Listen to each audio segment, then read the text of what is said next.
Welcome back to The Square. I am your host, Curtis. Thank you guys for joining us here again today. This episode is part 2 of last week's episode covering the top 10 storylines and moments of the 2020 NFL season. I do apologize. The last 20 minutes or so of this episode, the audio got corrupted, so the audio is pretty bad.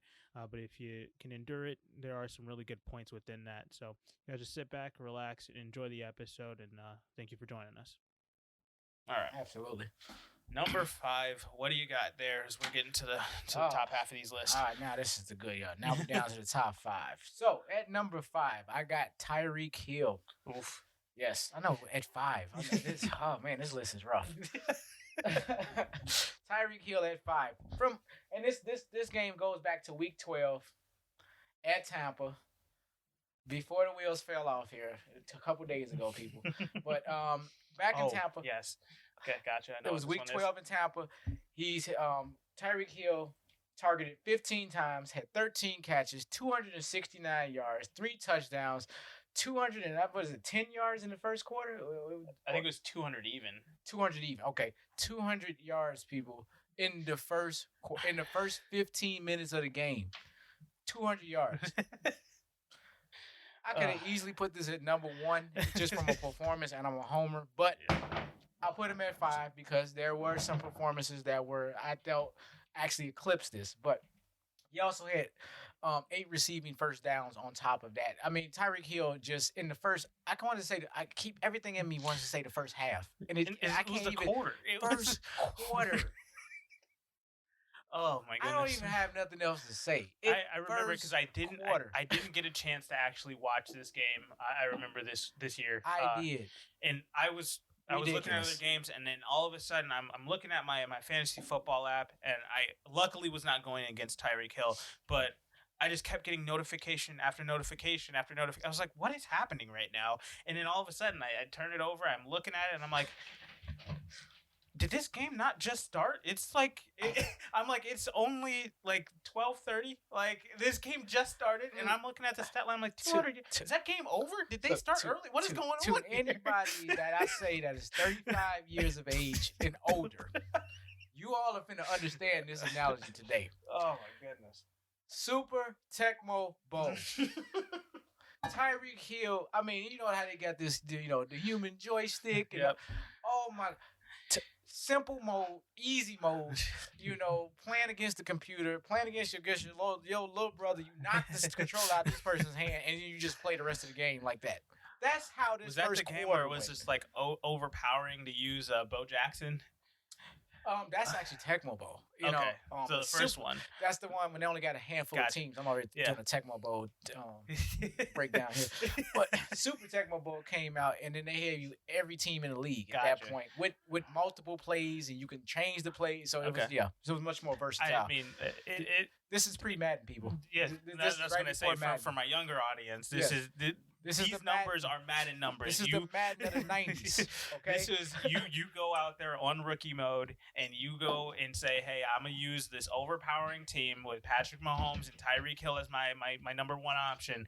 And just absolutely every single play, I'm throwing a streak down the sideline to Tyreek Hill, getting 200 yards every single quarter. He's going to end up with somehow 1,500 yards after this one game. But It was just insane to even just not even as me. I didn't get a chance to watch it. Like I said, just my phone was just going off every single 5 minutes. Like, oh, this highlight play by Tyreek Hill. Tyreek Hill puts up the deuces, flips into the end zone after this. I was like, what is going on? How is this happening? And you go back and you watch the game and you're just like, you're looking at the Buccaneers like, wow, where is this team good? How do you recover? What do you do? And you're going to, I think some people forget, this game did end up very close. 27-24 was the final score. Yes, it was really about that first quarter. They built that lead, and then they just they sat back and just like, let's see what they can do. And managed the rest of the way.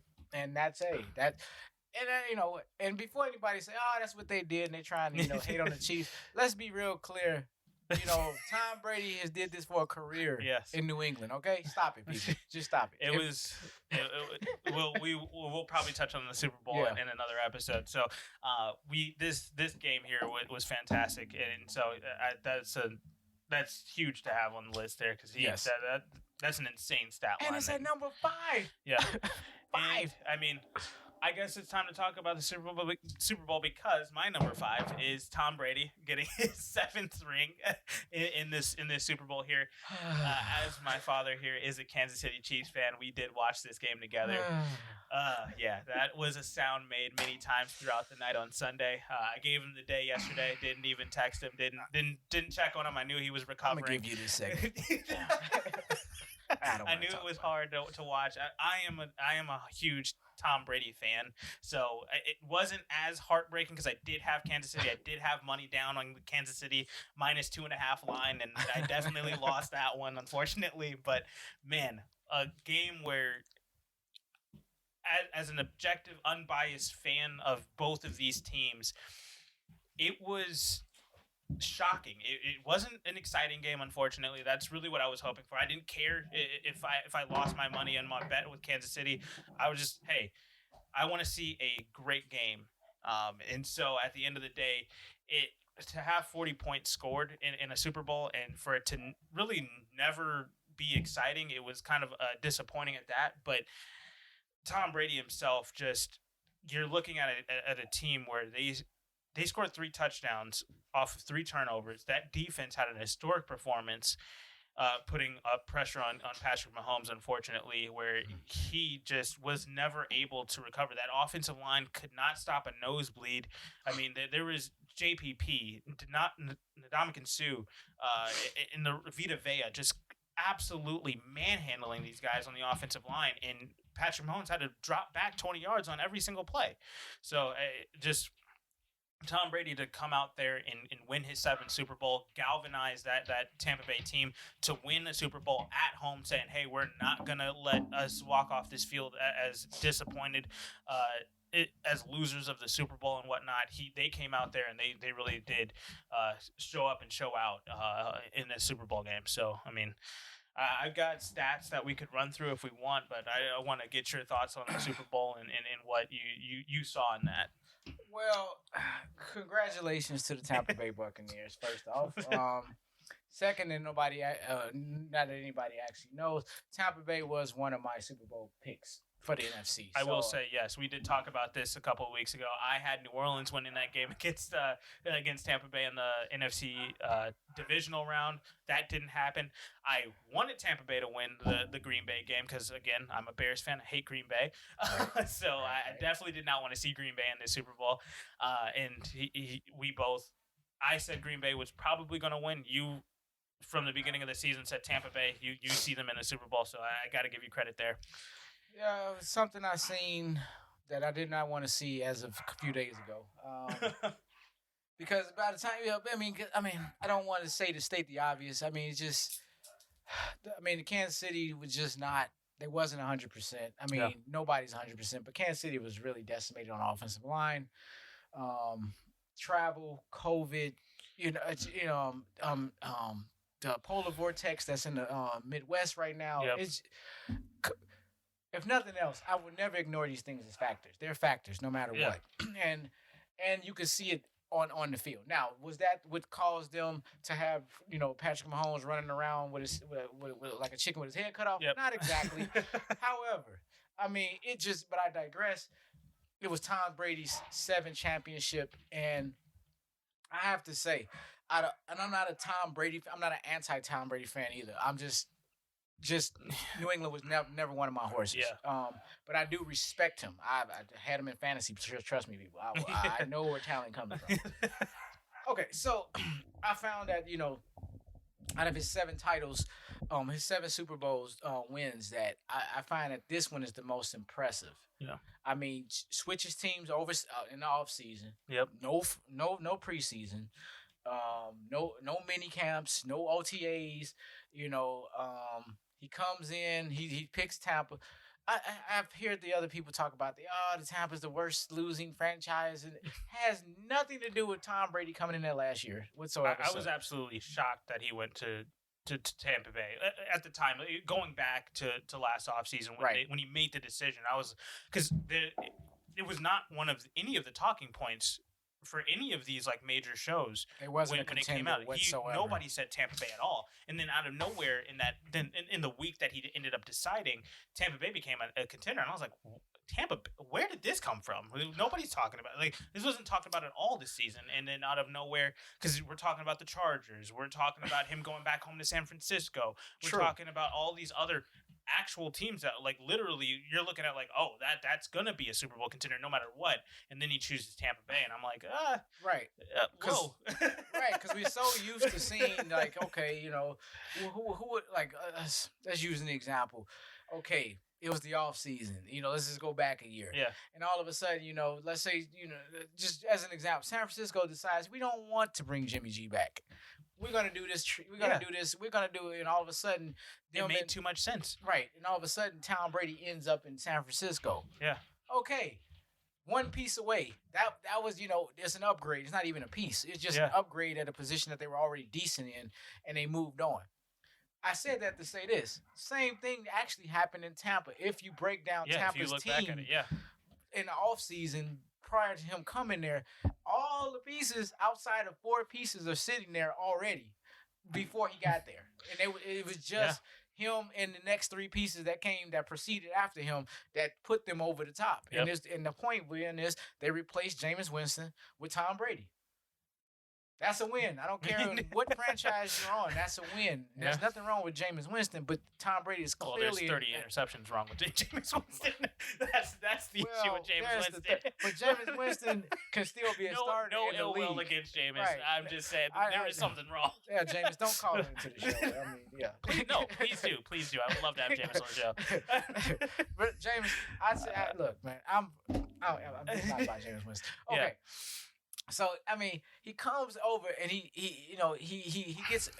added on to this to Tampa Bay. Yeah. So they upgrade their quarterback right off the bat. They're automatically a contender. And this is the thing that nobody knew. I watched this last year. That defense, they didn't add all these pieces in the offseason and built this defense. That defense was there last year. I think the only piece that they added was Sue. That's it. And a D tackle, another to bolster that defensive line. I thought Sue was there last year. He Or could did they add Pierre-Paul? Yeah, JPP was the one that was added this year. So, you add another piece, another edge rusher who made plays here in this Super Bowl. Where, man, it's just where you've got an offensive line in Kansas City where you have one starting offensive lineman from the beginning of the season. The other 4, both of your tackles are gone.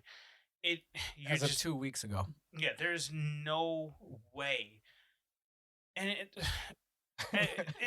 it's just baffling to me because here are some of the points that I wanted to make about this Super Bowl is, and I guess this will be our Super Bowl show here really quickly here. We'll take 10 minutes, 15 minutes to talk about this because you have the reins. Let's start with Tampa Bay, like you said. Congrats to them. That was a great performance for them to come out and to just not really make too many mental errors. Tom Brady himself didn't make it really any mental errors at all, which he doesn't. He is Tom Brady. It is a mental game for him. So he loves it. He gets out there and he goes out there. His stat line, 21 for 29, 201 yards, 3 touchdowns, no turnovers. He had that one fumble from the ball going over his head, jumped on it, whatever. I mean, they've already were up by. He even jumped on the ball. He even recovered that. Yeah. So I don't. There's no turnovers. That I'll say that.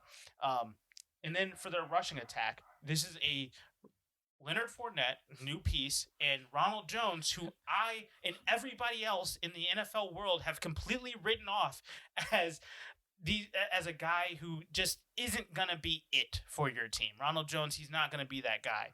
These guys combined for 28 attempts, 150 yards, and a touchdown in this game.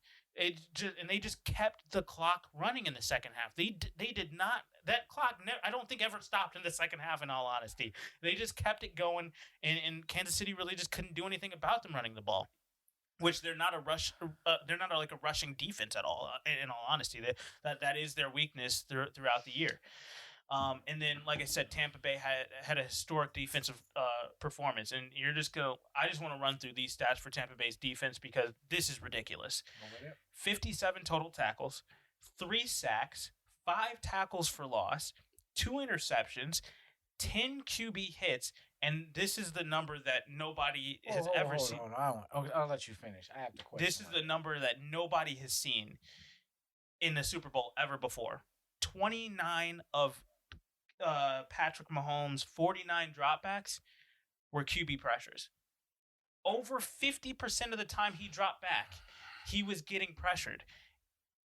That's most in Super Bowl history. This is just ridiculous that the offensive line, this is why I said this is the biggest point of this game, is what is Tampa Bay's front seven going to do against a decimated Kansas City's offensive line? And we found out they were going to come after him. They were going to put pressure on as much as they possibly could, and they did, and they won that game through there.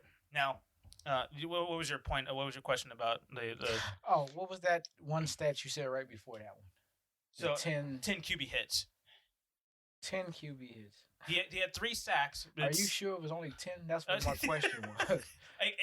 That is I what swear he got hit on every checked. play. I checked 4 different Every references. play.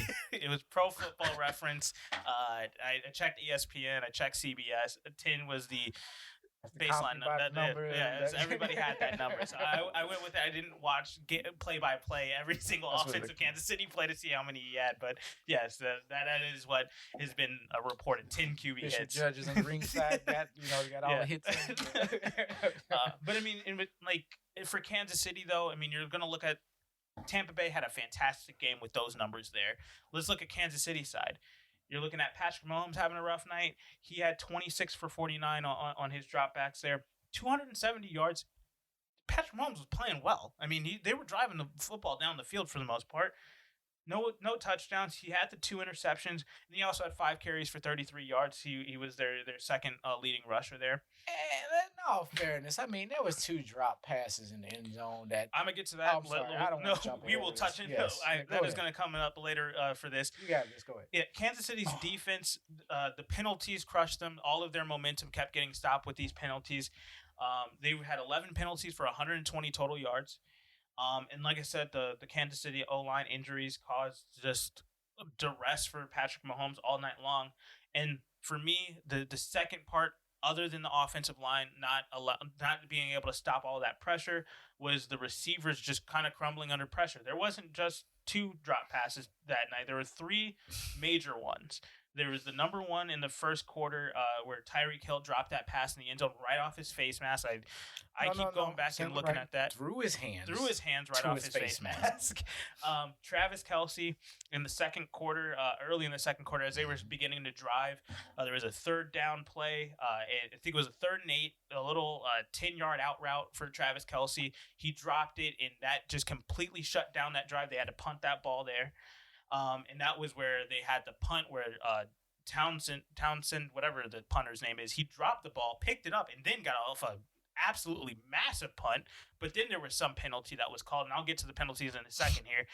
Then there was a penalty called, so then he had to go back and do it again, and then he completely shanks it off of his right foot, and it goes right out of bounds, and he was like, they had the ball at like the 45-yard line, plus 45, and I was like, geez. Any one of us in this studio could have did that.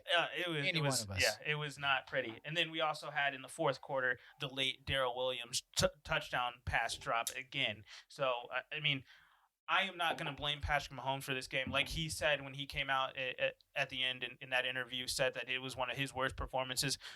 More than likely, yes, because he's had absolutely insane stat lines for his entire career. But at the end of the day, I'm not going to blame this loss on Patrick Mahomes. I'm really going to put it on the O-line, and I'm going to put it on Kansas City's receivers. Now, I will say they also had to fight an uphill battle against the refs because I went back and Absolutely.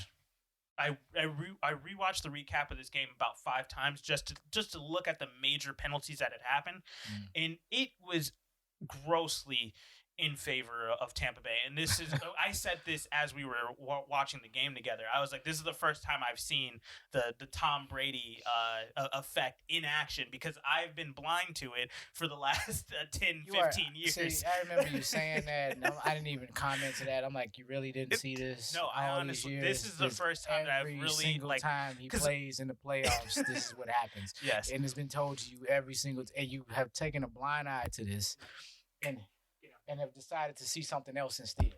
Yeah. And this is what I'm talking about. However, and I'm so torn with this one. I mean, No, what I'll Go say ahead. is I'm not blaming the refs for Kansas City losing. That is not what I am doing here. I am just saying that it was an uphill battle for Kansas City against the refs because there are three penalties that I think completely changed this game. We're going to look back at them, or I guess 4 in total. So Tampa Bay's penalties, they were 4 for 39. We really just had a couple of holding calls, 5 yards, ticky-tack stuff, whatever, move on. And then you had the personal foul, the Winfield Jr. doing up the peace sign in front of Tyreek Hill's face, the taunting call, whatever it was. Right. So those were the extent of Tampa Bay's. And these were well at the games was already secure. Yeah, it was in the bag already. Yeah, exactly. Kansas City. Like I said earlier, they had 11 penalties for 120 total yards, and the biggest ones here. Let's start off in the first quarter. You've got against Brashad, Breeland? He had a defensive holding call again. He was guarding Mike Evans, and it was so ticky-tack. It was one of these plays where it's like, this is just hand fighting to me, in all honesty. And please, I know, like I said, I was rooting for Kansas City, but I looked at this objectively. Again, I took a day off yesterday to not really look at what ESPN and Fox and all these other networks were saying about this game. Mm-hmm. I took a day off, and I went back this morning, and I looked about 5 or 6 times just watching those plays, and I'm just like, I really just do not see what you're talking about when you're talking about defensive holding. I get it. When you're looking at playoff football, this entire playoffs, we really didn't have any penalties. We had that Tampa Bay Green Bay game. I think there was like 4 penalties in total that were called, and it was because we let players play. We let them go out and perform because that's what we want to see. I don't want to see the ref coming on the mic 15 times in a game to talk about some ticky-tack hand-fighting stuff where we're just playing football. Exactly. And if you're going to do it on both sides of the ball. Because everybody was doing it. 15 It was on one side, and Tampa Bay might get another call once in the quarter. Come on. It was something that because when you're looking at those specific ones, because I will say the Mike Evans pass interference call against Breeland, I agree with. You tripped him up. The ball was too close to say that it was out of reach in that one play. I know you didn't like it. I know it was but I would much rather take that than these hand-fighting defensive holding calls because those would be BS. But they're just taking that play as well. I mean, the refs, in some cases, I know they have a very difficult job. Things are running in real time, and they bang plays. Yeah.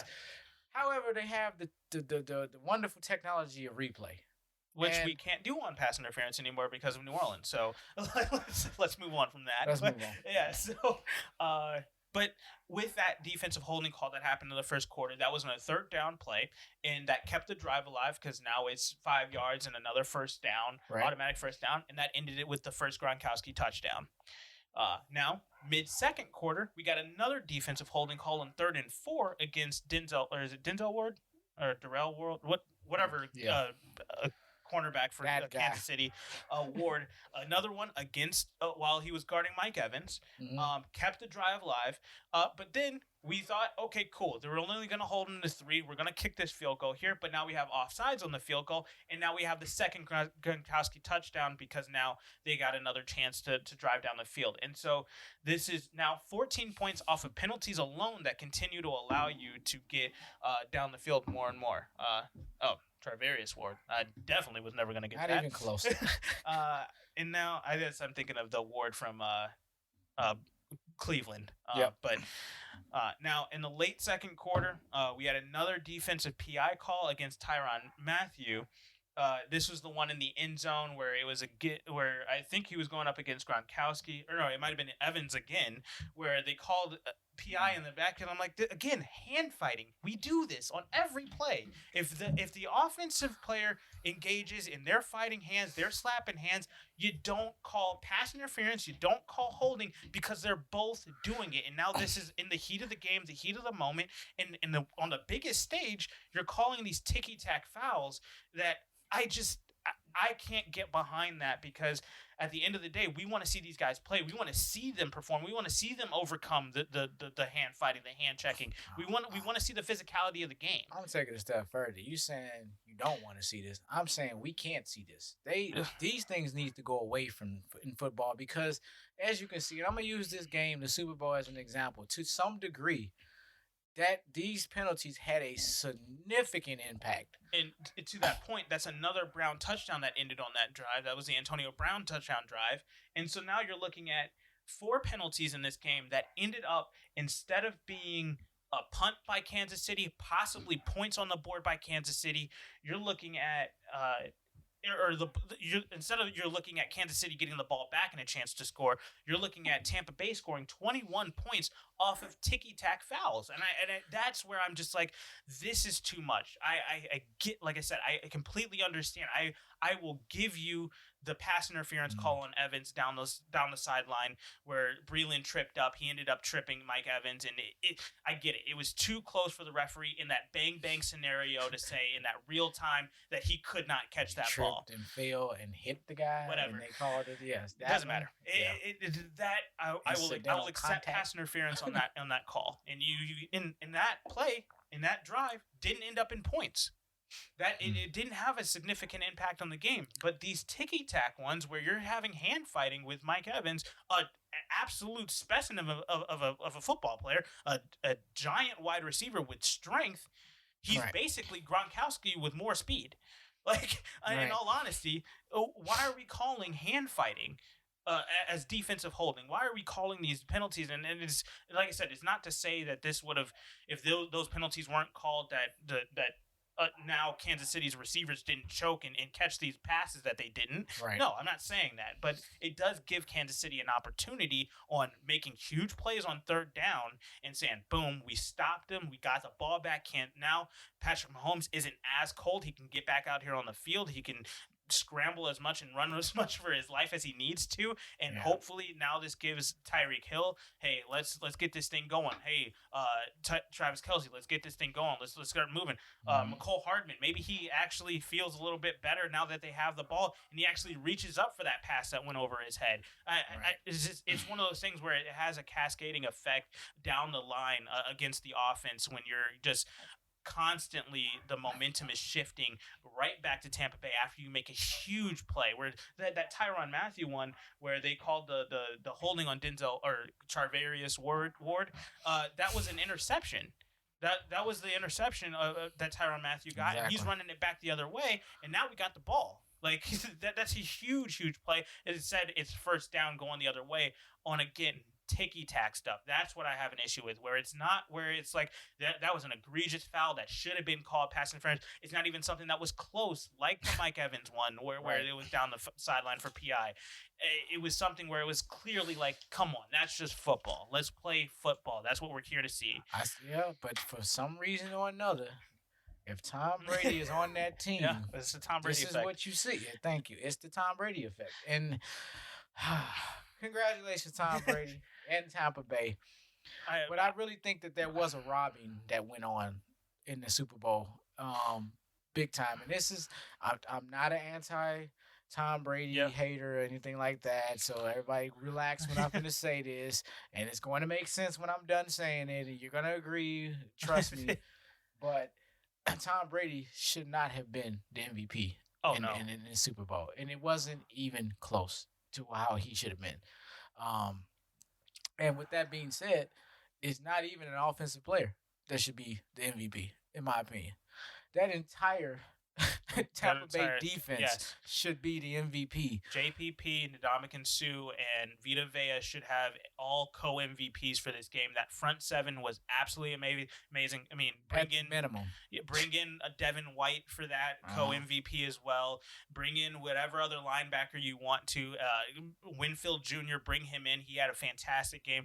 The Tampa Bay defense was absolutely amazing in this game. And that, like I said, that was one of the things where that didn't affect, like, those penalties didn't affect Tampa Bay's defense. They weren't doing anything that was egregious. I mean, you had the Winfield one where it was after the play, he's taunting, whatever, that he's excited. It's the fourth quarter, and you're killing the Kansas City Chiefs, the team that everybody is saying this is the next dynasty, this is the next New England Patriot dynasty that we're going to see for the next 20 years. So for him to be excited and do that didn't hurt their team at the end of the day.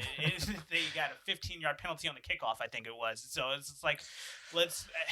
Yeah, you're right. Like you said, that was a collective defensive MVP award should have been handed out, not to Tom Brady. Because, I mean, like I said, Tom Brady had a solid game with his stat line: 21 for 29, 201, 3 touchdowns. Cool, but that historic defense, those stats are the ones that changed this game. Exactly, and I know it just didn't fit the narrative.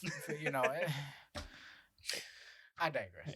No, and I will say there was another Super Bowl MVP that Tom Brady didn't deserve. Go back to Super Bowl 51 against Atlanta. That should have gone to James White instead of Tom Brady. I mean, that's one of those ones where absolutely. Yeah. But I don't.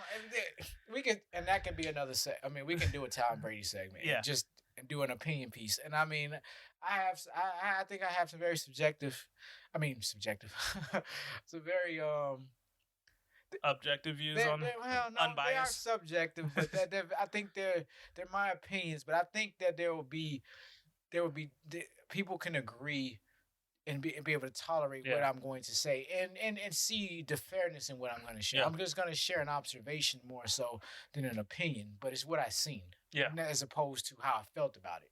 Because again, I don't have anything against the Patriots. I don't have anything against Tom Brady, and I mean I had something against him on Sunday, but that's over with now. So I mean, granted, he's the GOAT. I'm just gonna put that out there. He's greatest quarterback of all. He has the greatest career going here. Yeah. That's another. I'll get into that later. But Tom Brady. All right, let's move on. All right. Did you go to you did your number 5, correct? My number 5 was Tyreek Hill. Yes. Oh yeah. Okay, perfect. So on the number 4, you can jump on that one there. Start that one off. Let's keep moving down the list here. 4, I will go with. Funny, we just talked about this. Patrick Mahomes. Patrick Mahomes in Week 3 at Baltimore. This is probably, arguably, their best game of the season. Okay. Back in Week 3, they was in Baltimore. I really was nervous about this game. Kansas City, even under the Patrick Mahomes, Andy Reid era or reign, they're just not that kind of franchise that just goes into top notch franchises, home fields, and just go smack them in the mouth and leave. They don't necessarily do that, you know. However, they did do that this week, you know, in Week 3. So, but the performance of Patrick Mahomes, which he had 385 passing yards, he had 4 touchdowns, he had 22 first downs on passing first downs alone. 22 people. It was rolling this week. He had 4 rushes for 26 yards and a touchdown, so he finished the game with 385 yards and 5 touchdowns. Again, against Baltimore, in Baltimore with that stout defense. And they have a top 2, top 3 defense in the league this year as well. And that game was the game I felt we should have seen Sunday, but we did not see that. So, but at number 4, I got Patrick Mahomes. Okay. And man, I would say Patrick Mahomes, he had another MVP-like season. He was close to that, and we'll talk about the MVP coming up here because he is definitely on my list. Mm-hmm. But man, Patrick Mahomes, I can't wait to see what he does moving forward. Just how he responds to losing like this, because I mean, we saw him lose to Tom Brady 2 years ago, and we got a bounce back year where they went on an absolute tear to win a Super Bowl, and he got a Super Bowl MVP out of that season. So He loses to Tom Brady this year. I can't wait to see what he does next year. So I just want to see what this team how they can bounce back, how they can move forward from this loss here, and just now he's that $500 million man. That contract kicks in next year. And so I want to see him live up to that and really just put up the numbers that we know that he can. It's really been a two-team race between Patrick Mahomes and Tom Brady. They have just been passing the title back and forth for the last 3 years. So if this is anything like a tennis and, you know, they serving back and forth, it's coming back to Kansas City next year. I mean, they can run this thing back next year, but I don't. Let's get into Super Bowl predictions for next year. I'm making this more about Brady and Mahomes. it's not far fetched. It could happen, but Yeah. I'm not really trying to go down that route. It's just more about Mahomes is still going to be in the conversation. I'm still saying Tom Brady is still in the conversation going forward. For sure. Until he's not in the league, he's something to be dealt with. I will say this for this show: we are not Max Kellerman. We are not saying that he is falling off some sort of a cliff. We are not saying that he is in some sort of a ravine or nowhere. None of that. We know what Tom Brady is. My dad has seen him for 20 years, as Entire 21 career. years now. Entire career. And so I've been watching football since 2008, that year that they went almost undefeated and lost to New York. That is where my football watching career started. And then from there, it's been religious. Like, it's every Sunday in front of the TV. I'm watching football, and I'm looking at his entire career, Patrick Mahomes and whatnot. So I mean, these guys have been fantastic. They have been the class of the NFL, and they will be for years to come. And a lot of people were saying that like Tom Brady needs to retire after this, but I mean, even with him not having that insane stat line like he would have like just 2 years ago or 3 years ago against Philadelphia, where they lost that Super Bowl, he had like 500, almost 600 yards in that game. Even though he's not putting up those numbers, for me, 201 yards.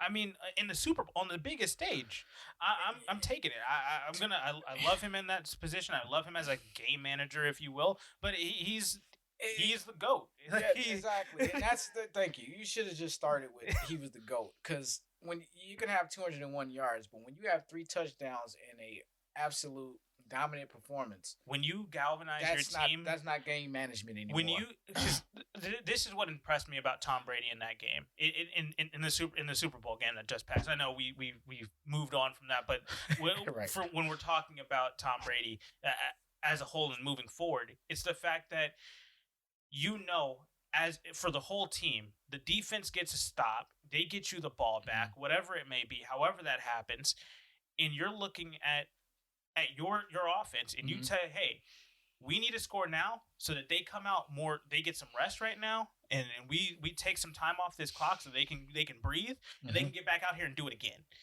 And for him to go down there and hand the ball off, make sure that everybody's doing the right assignment, getting these guys worked up, saying, hey, Lenny, get over there and hit that dude.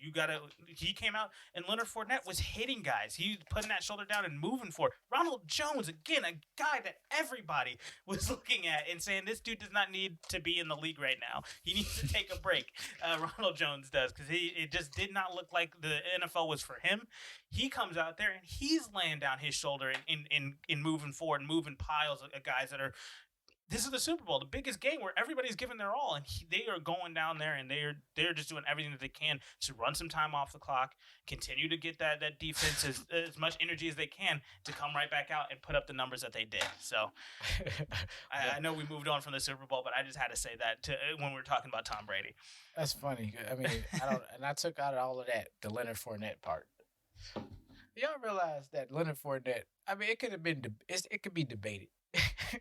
Leonard Fournette could have arguably, based on who Leonard Fournette is, and what Leonard Fournette has done in the last 2-3 seasons versus that game, could have easily been an MVP. He had the game. I don't even know the last time he had a game, any kind of inkling of a game. I think like for this. himself, he had 13 or 14 carries for about 87 yards or so. I know you got the stat line right there. Let's see here. He was 16 carries for 89 yards and a touchdown. I mean, and that touchdown play was ridiculous. He was hit in the backfield, I believe. Right at the line of scrimmage, they had that hit. And then and then he was working in the passing game as well. 4 reception, 46 yards, 4 target. I mean, he caught every target that he had. And that's a beast game. Yeah. For Leonard Fournette, if anybody, and I mean anybody who has followed Leonard Fournette in the last couple seasons, you have to know this is the game of his career. Yeah. I mean, outside of that AFC divisional game that he had, not 2 years ago.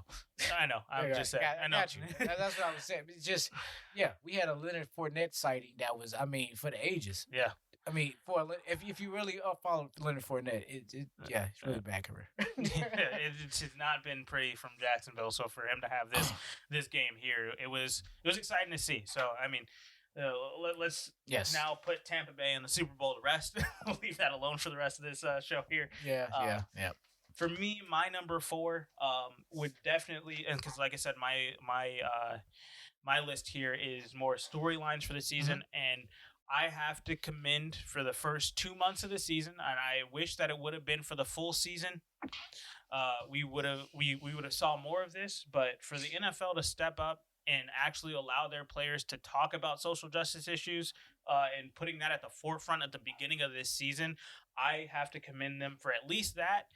Like I said, I wish they would have done it throughout the entire season because I feel like in December and most of January outside of the Super Bowl, we did not hear anything. But and we did get good football games at that point. But true, that is true. But you're looking at NFL sponsored social justice ads that were put out there, which that only does so much. But to just see that the NFL themselves did it that's a huge step.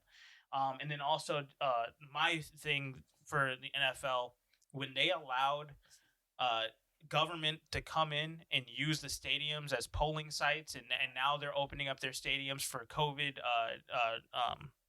relief treatment. When they're administering the what are they called? Vaccination sites. They're allowing those. They told the president that, hey, NFL, we want to use our stadiums for that.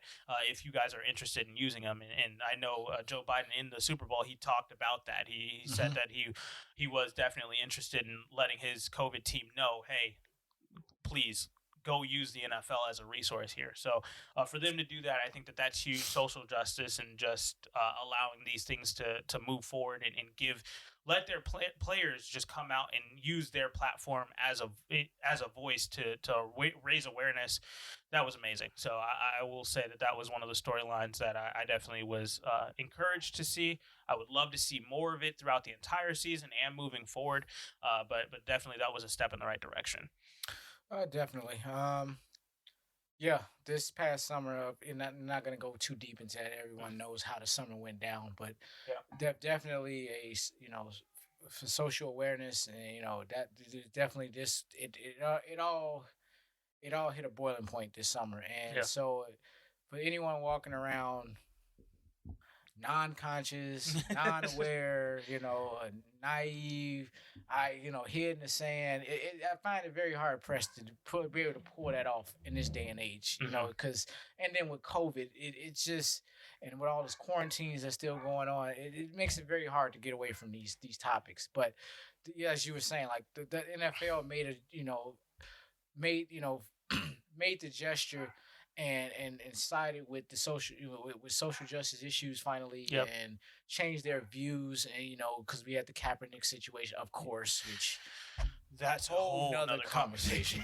Oh my God, I have a lot to say about Kaepernick. I hope we have a segment for this at some point, because we're gonna have a lot of time this offseason. We need to talk about that one, because it's something that's still not resolved. So yeah. Okay. We'll be coming back to that. No, we will. I will say this. That is something that if you are interested in hearing what we have to say about Kaepernick, we will have a show about that this off season. We will sit down. I don't know exactly when. I will let you guys know, but we will have a show on that to definitely talk about what happened there over the course of 2017 and on, 2016, 2015 and on, and what happened in that situation and how we felt about it and what we want to and need to see moving forward with the Kaepernick situation. And I think it's important that we do talk about it. Yeah, actually, not us, anybody. It's something that should be talked about, because it is a part of all of this social justice. The Kaepernick is one. He's just another footnote in there. He's another branch on the tree, but it's not to be ignored. It's not, And granted, he was kind of the pioneer to this, but he was the catalyst. Right. And we looking at it as in hindsight. Hence, why we need to have a show about this, because we need to talk about this. No, but yes, back to what you were saying. Yeah, just the awareness that the NFL had this season after the Kaepernick situation to say, hey, you were right, and to come out and do what they have done, the first steps that they've taken. I'm enjoying seeing that, and like I said, I want to see more. I want to see them continue to move forward with it. This cannot be the end of it. but for them to start it and to kind of get their foot in the door and begin to go down that direction, that was encouraging to see it, to say the least. Not that I want to come behind the encouragement piece. I have to ask a question though. What's that? In regards to the social, was there anything that you've seen at the NFL? Did you see anything this year that the NFL could have did better in regards to how they approached the social justice issue? 1,000%. I mean, number one, my first one will definitely be the fact that we didn't see as much in the second half of the season. It's you started out hot. You had the ads with all of the players and the player association walking out on training camp. You had just a bevy of like millions of dollars being poured into these social justice awareness groups, Black Lives Matter, and other groups that are doing huge things with social justice awareness and social justice being active in that world. For you to actually fund those efforts, that was huge. But then we see it in the second half of the season, it kind of went radio silent. We didn't hear much about it, and that's where I'm like, man, I love the Crucial Catch initiative that we have that happens in November.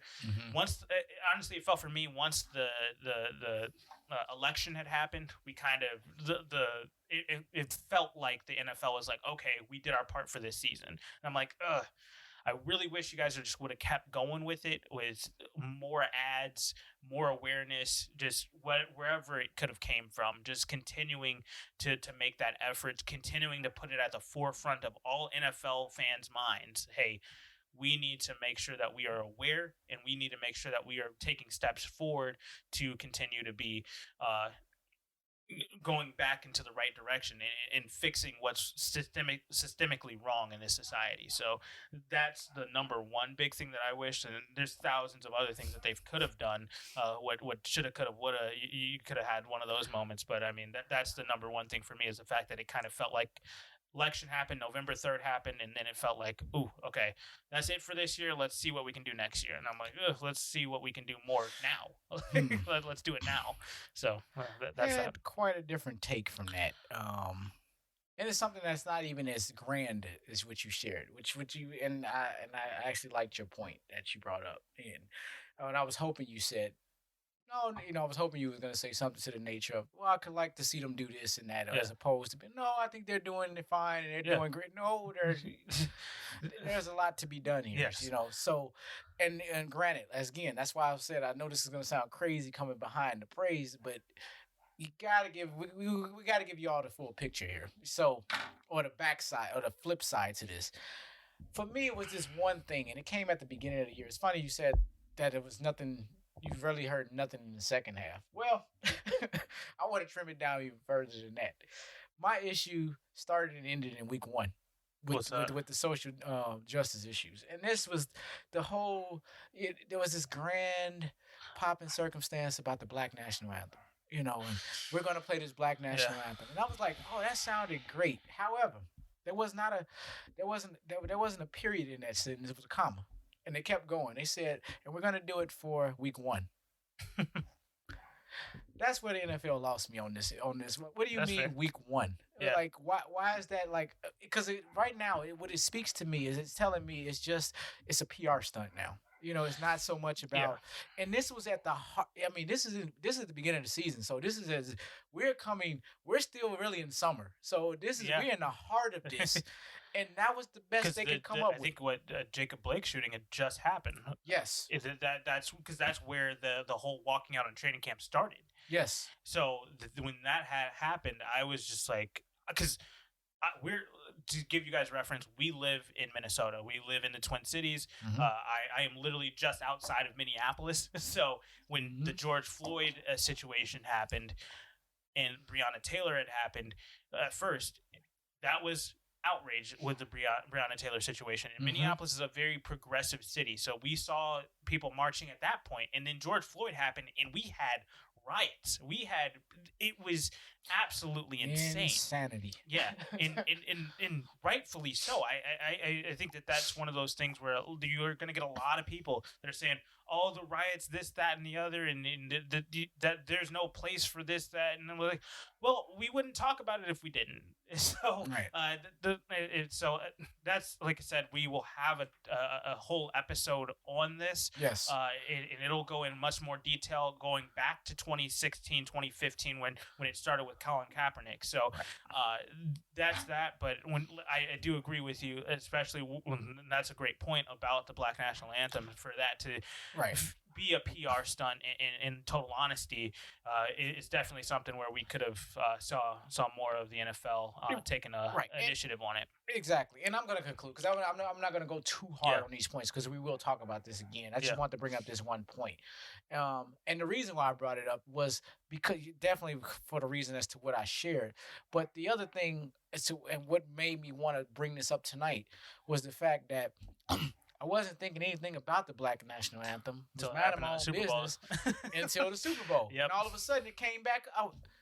We didn't hear it at all. And that's crazy because I didn't get a chance to sit down at the beginning of the season because I was getting ready for a trip with my girlfriend when the Houston Texans Kansas City Chiefs game was kicking off. We were literally packing up that night, getting our car ready because we were leaving the next morning. Right. So I was sitting in the driveway with my phone watching the game, but I never got a chance to see the Black National Anthem. So I actually never heard it at all from the NFL until the Super Bowl. And that's the thing. It was just 1 week. Okay, Because to be fair, they did have all of the ads that they were running all season. Yes, they did, which was great. And I'm like, for me, like I said, I wish I would have seen more because that was the same ad that was running at the first half of the season that was running in the second half of the season. And were they not running kind of inconspicuous at some point? If you're not looking for it, you might not even. If you're not somebody like me or you who sit down on Sundays and watch from noon all the way up until 10 p.m., you probably miss it. And so at the end of the day, those are some of the things that definitely the NFL needs to continue to do the work that they have. But like I said, for the top 10 list that we're talking about here, for them to put it at the forefront at the beginning of the season and take that first step, I was happy to see that. But like I said, and like you said, we want to see more. Yes, definitely. All right. Now, back to the positives of the season, which definitely. Funny is enough, my number 3 is not positive. But let's go back to the top storylines. All right, but what do you my got? number 3 is let him cook, Mr. Russell Wilson. My guy. Yes. Week 3 versus Dallas. Okay. Oh, yes, Dallas. Yes. This is the game of games. You want to take the stats? You can go ahead and take them. I'm pulling them up right now. You can start. Okay. So in week 3, he had 315 passing yards, 5 touchdowns, no interceptions. He was sacked 4 times. He did throw 15 first down passes, and he rushed 6 times for 22 yards. And if anybody knows anything about Dallas's defense this year, you can understand why. You probably be asking, why did he not have more? I do remember this game, so I do have a commentary. Yeah. He did have 5 touchdowns. He could have arguably had 7 in this game. That's the type of game. And when we talk about let Russ cook, this was a let Russ cook campaign game to the And remember, letter. this is before Dallas lost Dak for the season. So Exactly. he was it this game? No, I think it was after this game that he got injured. He played quite a few games. This is game 3. Yeah. So for this game, Russell Wilson, this is what gave him the MVP talk at the beginning of the year. This game here, he just absolutely went off. 315 yards, like you said, passing, 5 touchdowns. I mean, and then in the rushing category, he had 6 rushes for 22 yards as a QB. So, I mean, he's continuing to extend plays, continuing to lead his team, continuing to just be Russell Wilson. And I wish that this would have kept up throughout the entire season because in the second half, like I said earlier, for him to fall off a little bit and that offense as a whole to fall off when you lose your running backs, it's hard to keep him in the MVP discussion then, but these are the type of games where we're like, This is why Russell Wilson is the next great thing. He is going to be one of the next great quarterbacks once we have Tom Brady out of the league and Drew Brees finally retires, and now Phillip Rivers has retired. These are the guys that are taking on the new guard, and I am excited to have them be at the top of this. Him, Patrick Mahomes, Lamar Jackson, Josh Allen, all these guys, Deshaun Watson, just across the board. Kyler Murray. Oh, my God. Justin Herbert, like all of these guys. I'm excited to see the new NFL quarterback talents coming in. The fact that we have more and more of it is we're now stopping this whole trying to change a quarterback when they come into the league, and we're adjusting to the college game a little bit more and allowing these QBs to just be themselves, go out there and do your performance, be you, and go out there and play your game so that we can have a success and build around them. And a much more exciting league. Exactly. It's going to be phenomenal to watch moving forward, but and to have Russell Wilson be at the helm of that, I'm excited. Definitely.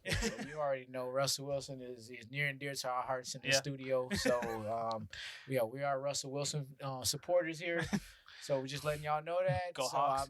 Go Hawks. We're trying not to be homers. We will try to be as objective as possible, but we will. Disclaimer: we are telling you. We will have some fandom moments here. We roll with Russell Wilson, okay? All right. All right, perfect. Well, like I said, my number 3 is not so cheery. Okay. Let's first of all, with Dallas, as we were just talking, this is a great segue with Dallas and their suspect defense. Can we stop calling this crap Cowboys organization America's team? And with that, can we also talk about how lackluster this division is? I hate this division right now. Let's start with Dallas because, like I said, we need to stop calling this team the America's team. They suck. And let's just be honest. And that's not even just from their play on the field. Like I said, their defense is horrendous. I don't even know if there's a worse word you can use for the way that defense played this year. But just as from an organizational standpoint, just look at this.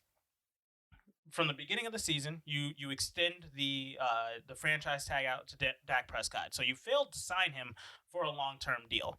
After Carson Wentz has gotten his deal, Jared Goff has gotten his big deal, and Jared Goff got one 2 years early. So at the end of the day, Deshaun Watson was getting his deal, Patrick Mahomes got his deal, and you at this entire time keep saying, and you keep Jerry Jones, this is who I'm talking about, keep going on and on about how Dak Prescott is your guy. You're not going anywhere else for another quarterback, and then you sign Andy Dalton in that same breath, but then I am very appreciative of Dak Prescott for standing his ground and not taking the deal that he didn't want. And so now you failed to sign him to a long-term deal. And then you basically end up paying the same amount of money that you would have with that long-term deal with the franchise tag with $33 million. What are we talking? We're talking about $2 million here? Is that seriously what you're hung up on, Jerry Jones, Mr. $4 billion franchise? And now... That's not even the worst of it. You got Dak goes out there and eventually gets injured, dislocates his ankle and fractures it in the same play. So that thing is basically dangling off of his leg right now. And you're looking at a guy who you said is your franchise, and you're trying to galvanize behind him. You're trying to say, hey, this is our guy. We're behind him wholeheartedly all the way down there. Week 6, this happens. And so now... It happened week 5. Week 5 he gets injured. And now you're looking at a team where you're like, okay, we're behind Dak Prescott, but Jerry Jones at this time, we all know what he's thinking. Oh, now I'm about to not have to pay him a dime. He's going to be desperate to get back on this field. He's going to be desperate to want to be back a part of this team. We got Andy Dalton here, so he's going to be able to keep us afloat and whatnot. And your entire team's wheels fall off, and you turn into one of the worst franchises, one of the worst teams, rosters being put out from week to week. And now you're going to have to pay this man even more because you know how much he is to this organization and how much he brings to them in a winning sense. And this is one of the things where I kind of realized how much Dak Prescott meant to Dallas was this season, because when you were looking back at it, you're like, well, you got Zeke. It's built around Zeke, and they can do it with anybody. And you bring in a game manager like Andy Dalton, and it doesn't work. It just doesn't. He can't do what Dak can do. He's not a leader in the locker room like Dak is, and that's where that money needs to go. And so now that he's potentially not gonna be a part of that organization anymore, because we don't know if they're gonna be able to fork over $40 million a year for Dak. It doesn't seem like Jerry Jones wants to do it.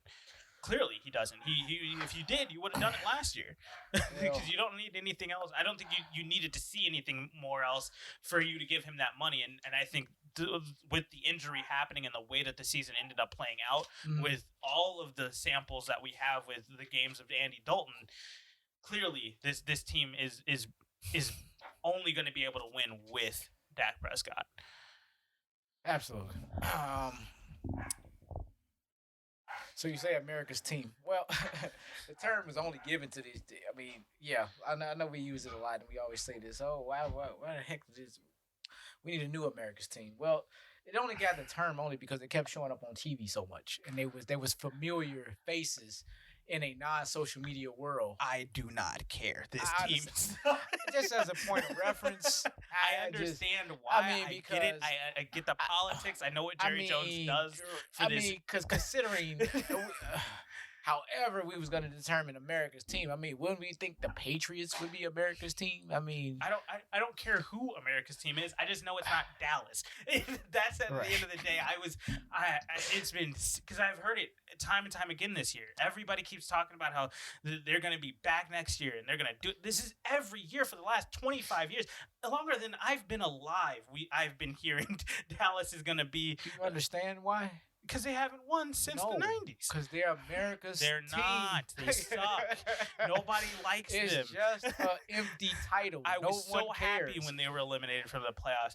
I was so much more happy seeing Washington in the playoffs. I like Dallas. You going really hard about this team. You know. I mean, I like them as a from a player standpoint. I like Dak Prescott. I like Ezekiel Elliott. I like Leighton Vander Esch. I like Jalen Smith. I love the guys that they have on their team. I like their roster. I somewhat like Mike McCarthy. Like, he's had a rough year, but we'll see what he can do moving forward. I like Jerry Jones. I know what he does for the NFL. He brings in a lot of money for the NFL for them to continue to do things like that. And so whatever, cool, right? But this team is not America's team, because you have to win to be America's team. You have to be on the top of something to be America's team. They don't win. They don't get over the hump. And this season, above all, kind of encapsulates that. And it even goes back to the time with Tony Romo, where you had 6 straight years of 8-8 seasons with Jason Garrett and Tony Romo. Come on. Well, the issue, if there's any issue here, and what I've been seeing, I think Dallas has definitely put out a really nice team out there offensively, and they have no problems filling in offensive pieces. Their issues have been on the defensive side of the ball. For sure. Whether it's through free agency or through drafts.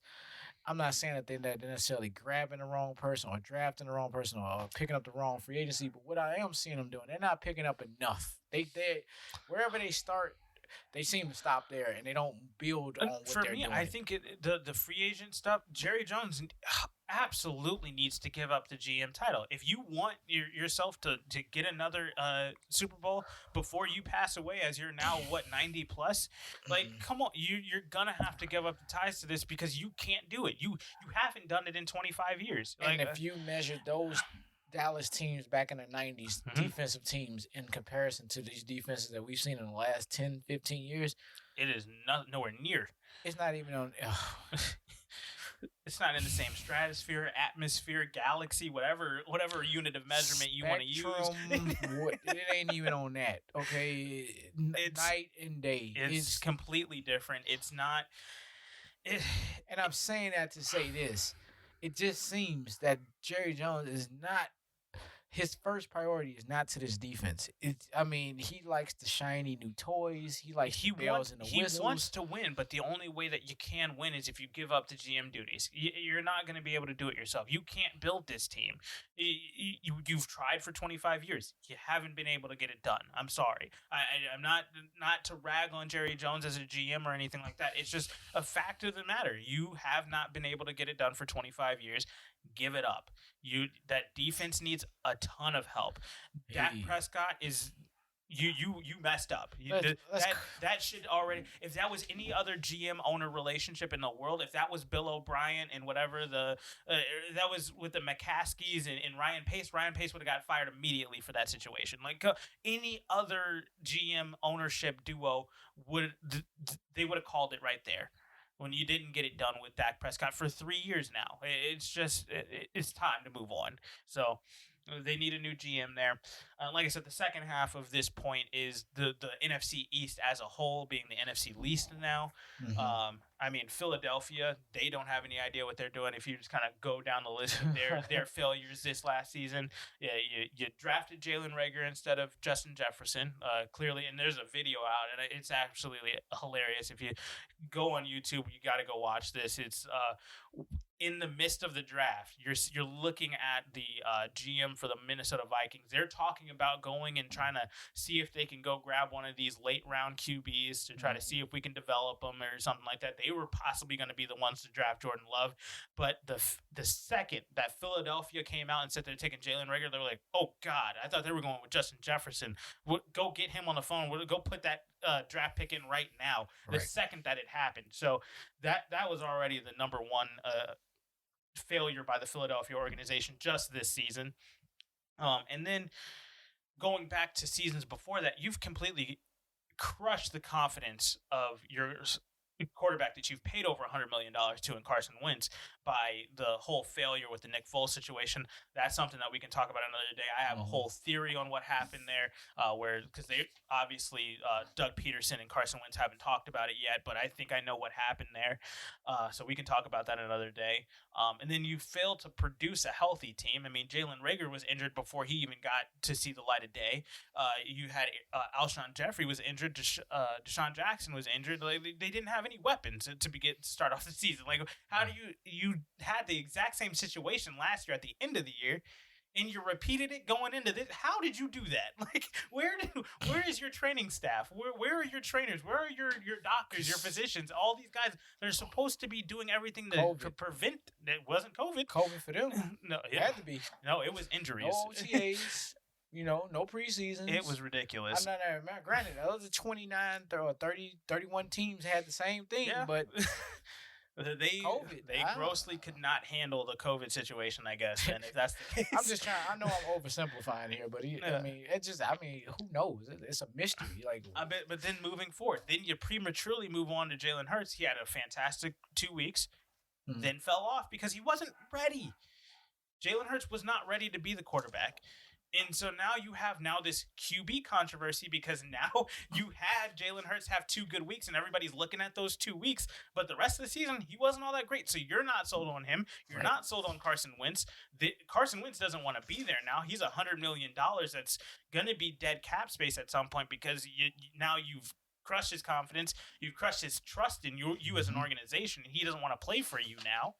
And then moving forward, it's just... You don't know what your future is at the QB position. You don't know what your future is with your young talent in Jalen Hurts, Zach Ertz. Jalen Hurts and Zach Ertz, Jalen Reagor. And so it looks like a team that doesn't have a direction.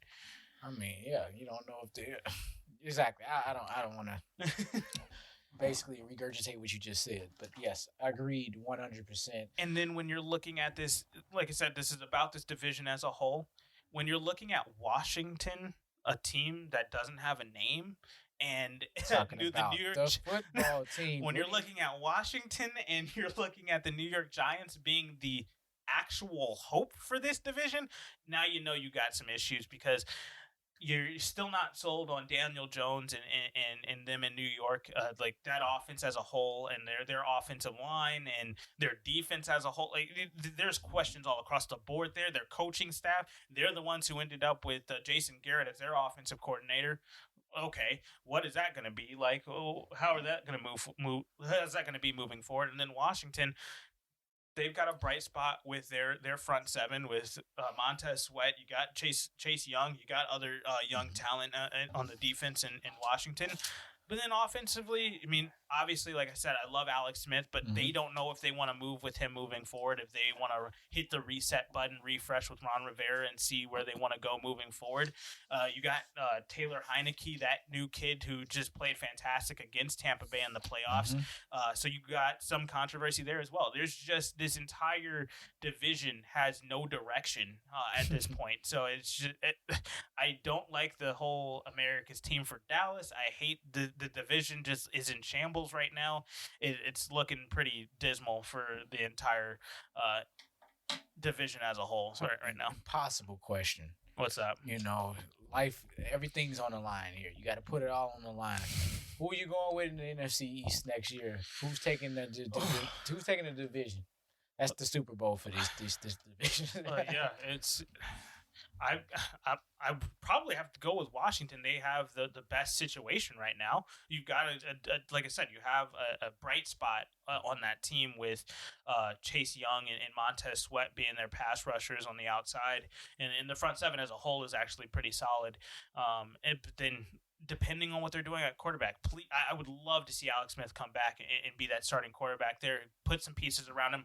Please, for the love of God, protect this man. Put some more offensive lineman talent out there to try to protect him so he doesn't have another Theismann injury.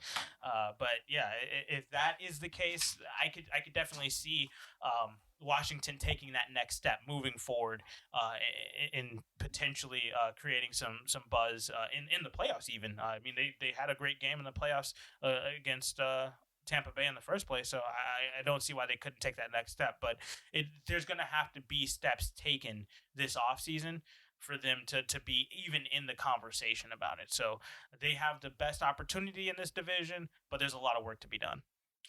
It's interesting you said that. I thought that was kind of a softball right over the plate. You know, it's kind of like a no-brainer. However, let me just help y'all see another angle from this. Now, just taking the example that you shared, and I was like, oh, that was a great breakdown for each team. And after you broke down all of these teams in the NFC least, you know, it gives me nothing but confidence to say it's wide open for the Cowboys. Because if that comes back 70% of what he was, that would be enough. Because they were doing just fine. Everything, obviously, the defense, horrible. Yeah. It was horrible at the beginning of the year. It started out as how bad Dallas' defense was, and of course the narrative changed immediately when Dak went down. It was automatically how terrible the Cowboys are, you know, and it was like, wait a minute, you take any starting quarterback, any top 15 quarterback off anybody's roster, you automatically you're not a playoff team. Yeah. That's what happened to Dallas. Now, that's what happened to Dallas with a terrific offense and a horrible defense. Yeah. So that's what we've seen. With that, that's what gives me the kind of hope where I'm kind of like, they actually got a shot next year, depending on what they do in the offseason. Exactly. That's what I was going to say. That I have no doubt in my mind that there is a huge possibility that Dallas could be the division champions next year. But that's going to take a lot of work this offseason. There's going to be a lot of stuff that needs to happen this offseason with Jerry Jones and Mike McCarthy, and a lot of talking and a lot of sitting down, a lot of meetings, a lot of decisions need to be made with the draft and free agency and whatnot. A lot of things need to change in that Dallas organization for them to win this division. And it's not just about how bad. It's not just about losing a top 15 quarterback in Dak Prescott. Like you said, that defense, I don't see them winning a game with that defense and all. Even with Dak Prescott, I'm sorry, you're going to be in shootouts all the time. And even though I like Dak Prescott, I'm against another top 15 guy. And if they have even a top 15 defense, I'm gonna have to take the other team against them. So it's.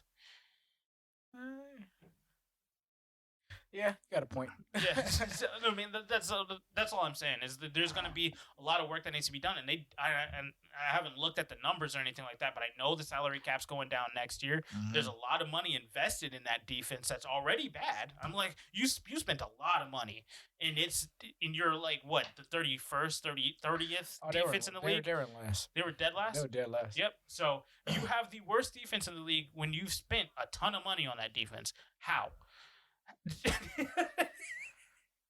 And the salary cap's going down.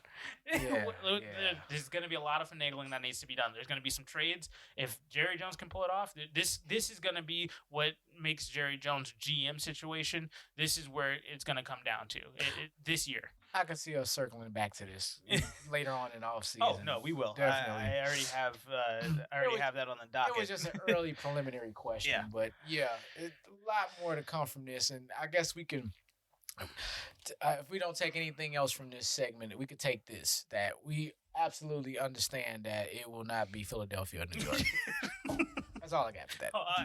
Hey, New York, if Daniel Jones becomes an MVP, maybe. But if it comes down to it, we know Philadelphia's not it, because that team literally has no direction. You don't know who your quarterback's going to be. You don't know what young talent you're keeping. You don't know what you're doing on defense with Fletcher Cox, and you don't know what you're doing with your offensive line with Jason Kelce and all those aging vets and Lane Johnson and all. You don't know what you're doing anywhere right now. Right. So we know it's not Philadelphia, and this is going to come to bite us both in the ass next year when they actually win the Super Bowl. So. Well, after with all the Super Bowl stuff I've been witnessing, that's maybe whatever. I don't care. All right, well, let's move on. Number 2's on our list. What do you got? Number 2.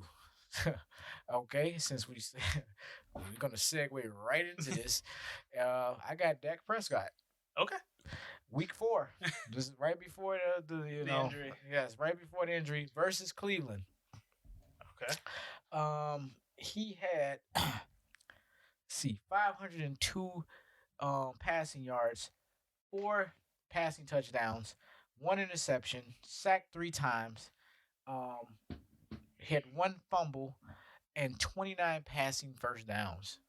29 people. That is a lot of passing. I mean, but when it's all said and done, I mean, come on, a 500-yard passing game with 4 touchdowns. That is freaking unreal. I mean, for anybody to throw 500 yards, and we see it from time to time, but every time I see it, I make it a point to talk about it because it's just something you just do not see. It's like a once-a-year type of thing, and you never know who's going to do it, and when they do, it's giving credit to where credit is. This is why this is at number 2, because it's the rarity of it. He did go up against a very good upcoming Cleveland team that turned out to be a very solid playoff team this year. And honestly, so quality win, quality performance against a quality team that is very decent on the offense and defensive side of the ball. But yeah, number 2 is my Dak Prescott. And just to go back, I'm sorry, I don't like ragging on teams. I hate being so negative, but man, this is the epitome of how bad this defense is. You're looking at a team that gave up. You're up 14-7 after the first quarter. I know this segment is called the greatest moments. The top 10 moments of the storylines of the last. Yeah. These are the top 10 moments we're talking about in this moment. But moving on. I'm sorry. This literally just goes back to what we were just saying about this defense. You gave up 24 points in the second quarter after you were up 14-7. I know how good that Cleveland offense was this season. I mean, they were fantastic. And this is what I was saying about Cleveland going into the season is that no matter what, we know that they're going to be a better offense, and Baker Mayfield's going to have a much better year because you don't have Freddie Kitchen as your offensive coordinator. You used to be your offensive coordinator as your head coach. Now you got a comparable. You got somebody who can just do their job in Kevin Stefanski. in that position now. Somebody stable, somebody who's not erratic, who's not going to make a dumb decision out of nowhere for no reason at all to just go out there and do something stupid. No, you got somebody who's going to call the game the way that it needs to be called. We're going to run the ball. We're going to do what we need to do on the offensive side of the ball. We're going to let Baker Mayfield make the plays when he needs to, but we're going to run the ball to begin with. And then on the defensive side, we're going to run. We're going to go through our front seven. We're going to let Myles Garrett and whoever else, Olivier Vernon on that offensive line, go after the quarterback, and we're going to let the defensive backs. All you got to do is play man. Denzel Ward, just get your guy, stay on him. You're good. Like, that's all it was. And it was simple. They made it really simple for all the young guys on this team. And that's the craziest thing. This is a young team. So you got all these young guys, and now you're able to just kind of. I'm excited to see what Cleveland can do moving forward. But for Dallas, you gave up 24 points in the second quarter. Like, that it's in itself. And you lose this game 49-38 after your quarterback puts up 502 yards and 4 touchdowns to try to do whatever he can to win this game. Like, you can't get much better than that. He threw the ball 58 times. Come on. Like, sad to say, in a losing effort. yeah, exactly. So great game offensively, though. I mean, you have to dissect this game for what it is in order to appreciate what happened in this game. Exactly. No. But I'm sure Cleveland will say that their offense really showed up too. So I mean, potato, we move on. Right. Yeah. So for me, my number 2 here is going to be the fact that the NFL season completed without a hitch. I mean, obviously we had football games on every night this year, but we played all 256, and that was a huge thing. Like we said earlier, we had COVID going on. We had no preseason. We had no OTAs. We didn't have really a mini camp where we could have guys get ready and kind of get to know each other, as a lot of stuff changed this offseason. But then for us to be able to complete a full 256 game schedule, add 2 playoff games on, and then complete the playoffs as a whole, Super Bowl as scheduled on the date it was scheduled to begin with, I think that is a round of applause for the NFL. They were able to get it done. There were some questionable things that happened with Tennessee, Baltimore, a couple of things here and there, kind of screwed over Pittsburgh a couple of times and whatnot, and kind of questionable if somebody should play or what, we're not in the midst of it all. But with all of the questions that us as a country, as a nation had about COVID this year, going into the season, a lot of us said, hey, there's no way they're playing the Super Bowl on the 7th of this year. It's just not going to be able to be feasibly done. We're going to have some games made up here or there, but we were able to figure it out, get it done, and then be able to be on schedule. That was a great thing to see. Yes, it was. Yes, it was. Yes, it was. Considering this asterisk COVID-19 year that we've had, I hope this is it. I hope we don't have to go for a second installment. But yes, the NFL, like the NBA when it got down to the bubble concept in Florida, found a lot of success in this, which looked like it was going to go off the rails for a moment, like you said, you shared with the Tennessees and the Pittsburghs of the league. It really didn't. We had one postponed game. We had a couple of delayed games. One postponed game that got postponed to another week. Yeah. Beyond that, and got turned into a bye week. Beyond that, the postponements only got pushed the games out a couple of days, and we got to witness our very first Tuesday night game ever, first Wednesday night game, followed by the very next week, first Wednesday night game. Yes, which insanity. I mean, this just speaks to the type of year we had. So, with that, yes, I think it was complete success with COVID. The Super Bowl could have been a disaster. Yeah. And I mean, who would have wanted to wake up on Sunday to hear that Tom Brady and Patrick Mahomes has COVID? Yeah, insane. That was a very real possibility. I mean, we literally almost saw it with half of Kansas City's team almost went down with COVID because they all went to go get haircuts one day. It could have definitely impacted everything, and just the close calls that we had, just the protocols that were put in place, contact tracing, this, that, and the other, to figure it all out at the end, and for us to be able to get the whole season wrapped up and done in the time frame that it was supposed to be done on any regular season, where it would never be a question on how the NFL was going to get it done.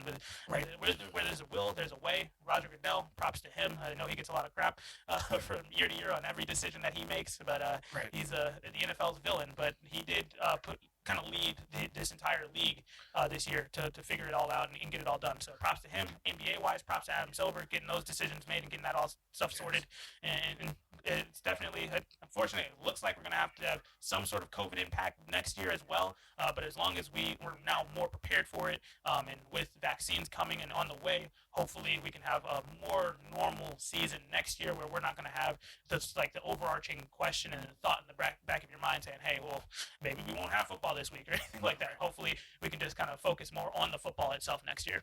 Yes. So I mean, with that, and with all of that, with COVID, things Yeah. should be trending upward, and things should just be getting easier and more, Streamlined once we get back to Exactly. normalcy. We're getting closer and closer every day. right. I doubt we will reduplicate last year. Oh, in yeah. an upcoming season from a COVID standpoint. Exactly. So That is that. Now we are down to our number ones for the season, and I am excited to see what you got. You've got a very star-studded list there. So Okay, now I gave you my list, and I never ran off all of these names. Now there's one name left. I'm just leaving it out there. Just for the sake of just being number one, I'm just being all dramatic now. I just want to ask the question: if you had to guess, what do you think was number one on my list? I mean, you already talked about the Aaron Rodgers thing, and we'll get to my number one with it being about Green Bay. Ugh. I mean, you haven't talked about Lamar Jackson at all this year. Is that I'm probably wrong. I don't know if there's any Lamar Jackson thing that you could pull out for number one, but For number one, no. It's not Lamar Jackson. Not even quarterback. who is it? what you got? At number one, I got. And believe me, with all the wonderful festivities that went on in the playoffs, this could have easily been something that you forgot that just happened. I have Alvin Kamara. Oh my God! Yes, As you have Christmas Day just- game. I have just demonstrated Week 16 Jesus. versus Minnesota. 22 carries, 155 yards, 7 yards per carry. I'm saving the last number for last. 'cause I mean, we already and we know. already know what it is. 6 freaking touchdowns, which he arguably could have gotten 8. You know, and the funny thing is, so for me, the best part about it, It came against Minnesota. It could have been more sweet unless it was Green Bay. Oh, yeah. Moving on. but I already got that with Green Bay, with Minnesota doing it to Green Bay, so I was good. So the fact that happened to Minnesota, I was happy to see that. They've had a rough year, but man, Alvin Kamara, 6 touchdowns, I'm deserving of number one. I like that. And that's a good spot there for it. It was almost like a slam dunk. I was like, Yeah. here we go. It's not Tecmo Bowl reference type stuff. 6th. Anybody who played Tecmo Bowl understands what it's a literal term. Like you would have 100, 250 yards and 7 touchdowns on the game if you play it right. You know, but Man, Yeah. he had an insane game. He had an insane year. I mean, that entire team went through a lot this season. Unfortunately, we're looking at probably Drew Brees retiring. And the fact that Alvin Kamara kind of went under the radar this entire season. Nobody was really talking about him too much. He had a couple of breakout games here and there, and then week 16, boom. Whoever had him in fantasy won their championship. It just did not matter. They won a championship, but it was a team that was not looking like they were going to the playoffs. Got in the playoffs. They looking really good. You know, It was one of these games where you had no words. Everybody was kind of just starstruck just watching this dude doing what he was doing. It was a primetime game. It was a Friday night game because it was on Christmas. They pushed this game to be on Christmas Day. It's the only game anybody's watching. He goes out there and he's like, I'm going to show you. I'm going to do what I do. And he came out there with those Christmas cleats on and just never looked back. He just kept going. and I found myself being the ultimate fan. I'm not a Saints fan, No. not an anti-Saint, but I mean, not even a Kamara fan. You know, Yeah. I mean, I appreciate what he does. You know, and that's all. Like I said, he had a really Right. he had an Alvin Kamara season. He did his thing. Like Right. But in this game, I found myself as an absolute fan. I'm like, I was hoping the man got 9. I was just like, how many touchdowns can he score? I'm like, Exactly. I would have thought I had money on this. Like I was running some kind of parlay or something, and it did No, not happen. It was just the kid, the fascination of just the essence of football. Yeah. That it was the Sandlot stuff that you see. That we playing out in the prairie. We out on the we in the front. We on the streets. In between the cars, the parked cars, and all. That is what that was. And yeah. I can't say again. The man should have had. I said could. I'm saying now should. Should have had 8 touchdowns. Yeah. Sean Payton, shame on you. Taking him out the game. Well, he needed him for the playoffs. I get it. But it's like you said, it was fascinating to see. He definitely that's deserving of number one for him. That is insane. Breaks the record or ties the record anyway for most rushing touchdowns in a single game. So I mean, Alvin Kamara, definitely a fan of that performance. It was fantastic, but your season did not live up to one Aaron Rodgers, unfortunately. So my number one is the fact that Green Bay decided to piss off Aaron Rodgers in the draft Jordan Love. It was this huge ploy to just get Aaron Rodgers to have an MVP season where he torches every team except for Tampa Bay in this entire season to just go out there and just upset everybody. He just continued at week after week after week You're just looking at Aaron Rodgers just do 4 touchdowns again, another 4 touchdowns, 4 touchdowns and a rushing touchdown this week. I'll take some time off. I'll go 2 touchdowns and then a rushing touchdown this next. It kept happening again and again. And the fact that he did it was only really one wide receiver. I mean, I know a lot of people are now fans of Alan Lazard and MVS and like you said, one. And Robert Tonyan. He had one receiver. It was Devontae Adams And no one else. Nobody else. It just I have kind of become a fan of Aaron Rodgers, even though I hate the man. Just the fact that he keeps beating Chicago year after year after year. But you have to respect what he does, and it just every single year he just keeps coming out and just, hey, I'm gonna be a menace. And the biggest thing is the fact that it was all, in my opinion, to piss off and to say kind of F you to the Green Bay organization. You guys go out here. We all know what Green Bay needed. They needed another wide receiver. They needed another weapon to throw to. And you say, nah, hey, screw that. We're going to go get your replacement. Hopefully he'll be ready in 3 years like you were for Brett Favre. Let's do that same thing. And kind of just like, yeah, what was the point? He doesn't bring anything. You guys were in the conference championship last year, and the reason why you lost that game because you couldn't stop the run, and you couldn't get anybody else open besides Devontae Adams. And they bracketed Devontae Adams, completely took him out of the game, and then you couldn't do anything anymore. And Aaron Jones, he kind of falls off at the end of the year, so you can't really run the ball. So at the end of that, you're just looking at like, okay, well, let's go get another wide receiver. Let's kind of open up the offense a little bit more, or let's get somebody who can stop the run. Let's do something. I know that they kind of did that with the Devin Funchess pickup, but then he opted out. And so you knew you needed somebody still, and you kind of it was a F you to Aaron Rodgers. Exactly. Let's be real. Devin Funchess. I mean, he's a number 2. He's not. Really not number 1. He is a number 2. That Carolina had no problem letting go. Exactly. They, I think Green Bay did them a favor by that. It was like they was like that. Yeah, okay, you got Devin Funchess, but once that was one of those. That's like one of these moves where you begin in the process. The idea once you picked up Devin Funchess, like okay, you got Devin Funchess, and you go get somebody like a Justin Jefferson or a Jalen Reagor or whoever else was in that CeeDee Lamb. Get one of these guys to also complement him. Get a young one, get a veteran, and you got Devontae Adams, and then let's see what MVS can do to compete for his job. Let's see what Alan Lazard does to elevate his game to compete for that job, to get that 3rd spot, whatever it may be. So at the end of the day, you pissed him off, and he comes out there, and he just absolutely lights the league on fire, wins another MVP, gets his 3rd one here. So it was one of the things every single week. It was a topic of discussion is how great Aaron Rodgers is. I have firsthand experience having to watch him every week, living in Minnesota and being a Bears fan. You're always going to be seeing Green Bay on TV. So I was watching almost every single one of his games, and he really never had any bad ones except for that game against Tampa Bay and a bad first half against Minnesota. Outside of that, every single game he played in, he was fantastic. It pains me to say, but he's one of the greats, and he's just unfortunately is not going to be able to get over the hump, I think, in Green Bay, because I don't think they're going to ever put a team around him again that could be a Super Bowl contender. That's kind of unfortunate, coming out of Green Bay. Yeah. Because, I think and this speaks more to his window. His window is closing. If not, it's closed, but that remains to be seen. And I'll be, in fairness, I'll give Green Bay one more last-ditch effort in the offseason to try to do something. Yeah. While this nucleus is still here, because until they put a team out on the field, and if they put next year's team, this year's team out there next year, then I'm 100%. I'm off Green Bay, but I would like to think that this franchise, not that this is like a franchise I like to follow, because I do have Bears ties. I'm not a Green Bay fan really, and so I don't really want to see their success, per se. So I really hope they do nothing. But for the sake of conversation, the NFL processes and so on, and people trying to keep their jobs over there in Green Bay, I'm gonna say this: they need to do. They don't do anything in this offseason. Yes, it's a career for Aaron Rodgers, and it was a great one. Well, I think if they don't do anything this offseason, Aaron Rodgers is going to leave. Especially kind of seeing what's going to happen with this QB carousel this year, and we'll talk about that in another episode. That's going to be coming up soon this offseason. We're going to have a lot of good topics of conversation, whether it's QB carousel, the free agency, the NFL draft, all that stuff. We're going to be talking about it. We're going to discuss it. But I digress.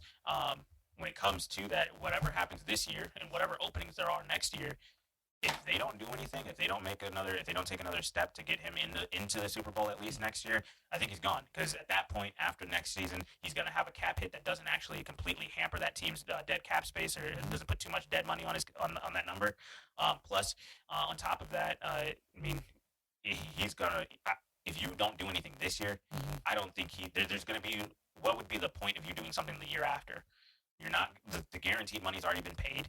I mean, there's just it doesn't make sense. And as a player, it's going to be another Deshaun Watson deal where you haven't shown me anything. You did not show me what you could do to get me over the top, or how you can put a team around me for us to win. And so I think that's going to be the biggest topic of conversation next year, and even this offseason, is what is Green Bay going to do to get Aaron Rodgers over the top? What is he going to give him to take that next step? If they give him the weapons and they still don't make it, that's on Rodgers. But if they don't give him the weapons and they do the exact same thing that they did again this year, which would be the case, or even take a step back, then we're going to know why, and we're going to know why he wants out. So, any parting thoughts on this last season that we've just been through? Well, after running through these top 10 great NFL narratives and these top 10 performances, not a whole lot. I do want to add an honorable mention. What's that? I probably should have started my segment with this because I don't necessarily put this person like as a. He was arguably could have been number one, but she's not on the list, which makes no sense. Yeah. So I should have just started with this first. However, I want to go to week 5. Week 5 when Pittsburgh played against Philadelphia, and they beat Philadelphia 38-29. Okay. And this was the Chase Claypool game. Oh yeah, I remember that one. That's the reason why I picked him up. Is that game? Yes. Yeah. So Yes, where he was targeted 11 times, and he had 7 receptions for 110 yards and 3 touchdowns. Yep. Now, prior to this, the man had only a handful of yards, had 1 touchdown going into week 5. Yep. Which in the first month of the season went by, and it was just kind of like, Claypool, was a rookie, was high price prospect. Yep. However, they wasn't rushing him along. They didn't know when he was going to even show up, or whether it would be this year or next year. Yeah. But yeah, come week 5, To Chase Claypool, that they decided the one that they envisioned when they drafted showed up that day with that performance. I mean, and it was a monster performance that came out of nowhere. Yeah. So I just wanted to bring it up just as an honorable mention from the rookie Chase Claypool in Philadelphia. I mean, Pittsburgh playing against Philadelphia. I'm so sorry. that definitely is worthy of being talked about this year. There's a lot of great moments that I know we didn't talk about. I mean, a lot of great players. We didn't touch on Lamar Jackson. We didn't touch on Josh Allen this year. Didn't even make my list. Yeah. Did not make So my list. there's so much that could have been talked about. I mean, Cleveland, we barely talked. We had a short little bit on, but I mean, there's so much we could talk about. This was more about the storylines that came out of the season and whatnot. So, and like you said, the top performances of those games where we're looking back at like, oh my goodness, that's historic. We're never going to see that again type moments we were looking at. So there's definitely more to be talked about. I mean, we're going to be talking about Buffalo. We're going to be talking about Cleveland. We're going to be talking about all these teams moving forward because this is the future of the NFL. And this is just what we love to talk about. So this is going to be in store for a lot more. I mean, we're going on 2.5 hours now talking about these. So definitely, I mean, you guys are going to be in for a treat, and this is going to be the new way that this show is kind of segmented. Is we're going to just have a discussion, talk about things, and we're going to open up the discussion for you guys as well. So in the comment section, please give us your thought. What did we miss? What did we forget about? I don't think there's much we could have forgot about as the extensive amount of research we did. But what other kind of performances were amazing this year that haven't made our list, that didn't make our honorable mentions? And let's just have a discussion about it below. And then we'll definitely be back next week. Like I said, we have some topics that we want to discuss, whether it being the NFL draft, the free agency, this QB carousel and whatnot. We're going to be talking about it all. We're going to get into the NBA a bit, especially once we have like the NFL kind of downtime. So you guys are in store for a treat. We're going to continue to put out content. We're going to continue to talk about sports, and it's going to be hopefully can be a week-to-week thing. We'll figure it out. We're going to take each episode as they come. So just kind of sit back, relax, and enjoy the ride with us, please. Yes, please. All right, awesome. Well, that is going to do it for today's show. Stay tuned for more, and yeah, we'll catch you guys on the next one.